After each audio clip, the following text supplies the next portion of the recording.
Perkenalkan, saya Krisdayanti Maudy Rahman dari Program Studi Perbankan Syariah tahun 2022. Di sini saya akan menjelaskan salah satu materi fikih muamalah, yaitu wakaf.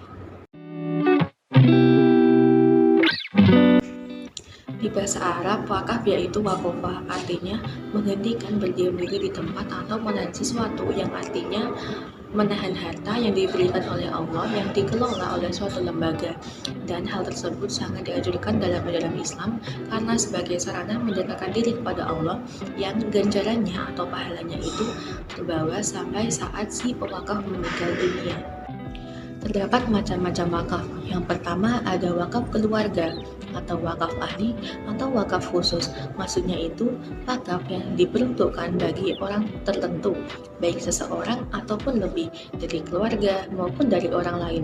Yang kedua ada wakaf umum atau khair, digunakan untuk kepentingan kemaslahatan umum yang sifatnya sebagai lembaga keagamaan dan lembaga sosial dalam bentuk masjid, madrasah, pesantren maupun rumah sakit. Rukun wakaf itu ada dua. Yang pertama yaitu pewakaf atau biasa disebut dengan wakif, yaitu seseorang wakif harus mempunyai kecakapan dalam bertindak. Maksudnya adalah balik dan rasyid.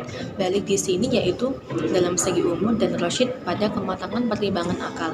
Yang kedua yaitu harta yang diwakafkan biasa disebut dengan mauquf, yaitu mauquf harus mencakup 5 syarat.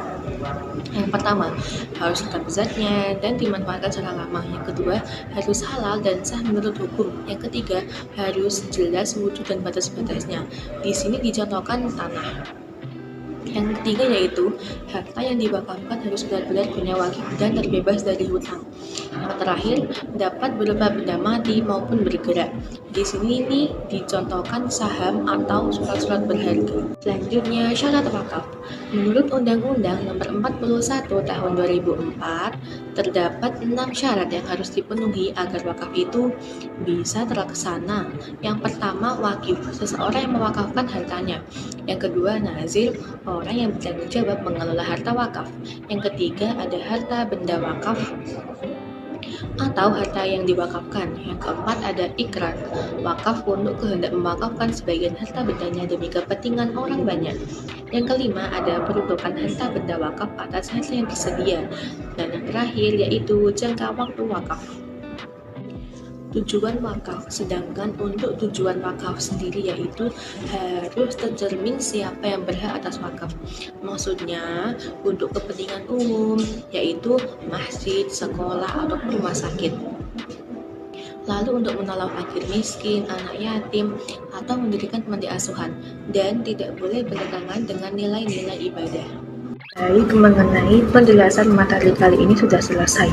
Kurang dan lebihnya saya mohon maaf. See you in the next video guys.